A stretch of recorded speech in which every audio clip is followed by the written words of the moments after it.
সবসময় কি মাছ মাংস খেতে ভালো লাগে? যখন আর কোনো কিছুই খেতে ভালো লাগে না, তখন মনে হয় একটু ভিন্ন রকম কিছু খেতে পারলে ভালো লাগতো। মুড়িঘন্ট তো আমরা সবাই খেয়েছি, কিন্তু আমি আজ যেটা করছি সেটা কিন্তু মুড়িঘন্ট নয়। এটা হচ্ছে ঘাটি।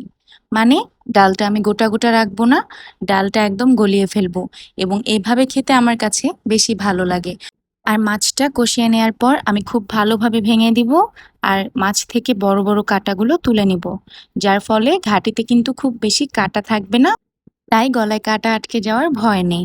মাছটাকে আমি ভেজে কষিয়ে নিয়েছি আর ঘাটিতে কিন্তু সাধারণত মাছের মাথাই ব্যবহার করা হয়। আমি মাথার সাথে একটু লেজ যোগ করে দিয়েছি।